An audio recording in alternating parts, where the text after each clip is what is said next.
BTech तो यहाँ एक गवर्नमेंट कॉलेज से हुआ था, तब इतनी नॉलेज ही नहीं थी यार आई टी की, और कोचिंग वोचिंग की नहीं थी। अवेयरनेस की कमी होती है। देखो ऐसा नहीं कि आई टी उस समय निकल नहीं पाता, लेकिन अवेयरनेस से बहुत फर्क पड़ता था। उस समय मैंने जियो कुछ टाइम, तब बुके वुके लगाओ, दिमाग लगाओ, और फाइनेंशियली इतनी प्रॉब्लम्स थी घर में कि कोचिंग वोचिंग हम कर नहीं पाए थे, है ना। तो फिर अपना करी तैयारी अपने हिसाब से, और पढ़ाते थे तभी से। 12th क्लास से मतलब पढ़ाना शुरू किया था हमने, बल्कि 12th क्लास से पढ़ाते पढ़ाते फिर आगे बढ़े। आई टी तो नहीं निकला, लेकिन फिर जब गेट में, जब मतलब बीटेक में आ गए, तो बीटेक में फिर काफ़ी चीज़ें समझ में आ गई। हाँ भाई ये चीज़ें ऐसे, क्योंकि एक बार आदमी फेल जाता तो समझ में आता है कि क्या गलतियाँ की हैं। तो उस समय आईटी में को ये समझ में आया कि हमने रिवीजन की बहुत कमी थी। पढ़ते थे, ऐसा नहीं पढ़ा नहीं था, पढ़ने में हमेशा अच्छे हैं अभी सर तुम्हारे जो हैं, ठीक है।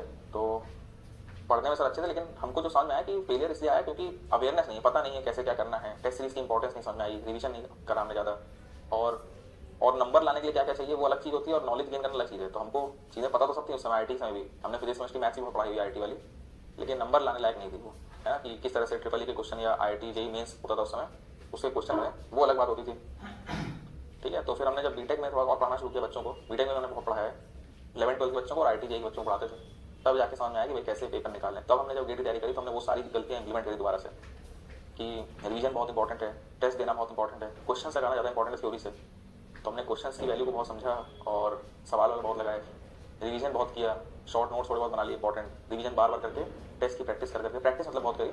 और उसी से समझ लो मतलब ये अपने आप में एक मिसाल थी उस समय कि हमारे कॉलेज में सब लोग मतलब सेकंड ईयर से तैयारी कर रहे थे, कोचिंग भी करते थे बच्चे, बहुत अच्छे कोचिंग करते थे, ठीक है। पता ही होगा कॉलेज में बहुत अच्छे कोचिंग वोचिंग करते हैं आजकल। लेकिन हमने उस समय 3-4 महीने मतलब बहुत सीरियस तैयारी की थी, लेकिन जो लर्निंग थी वो हमने इंप्लीमेंट करी बहुत ही सीरियस। लेकिन हम सीरियस रहते थे, ऐसा नहीं कि मौज कर रहे हैं, सोच लिया तो फिर पढ़ नहीं रहे, फिर नहीं सोच लिया, टारगेट दिमाग में आ गया, फिर वो लॉक हो जाता है एकदम दिमाग में।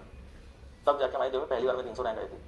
तो लर्निंग हमको आ गई, हमको समझ में आ गया कि पेपर निकालने का चाहिए क्या, बस वही तुम लोग इंप्लीमेंट करोगे तो आगे बढ़ जाओगे। बहुत आसान है, इतना कुछ कठिन नहीं है, फिर है ना। पढ़ाने से एक्सपीरियंस हो जाता है, हाँ पढ़ाने से एक्सपीरियंस हो जाता है बिल्कुल।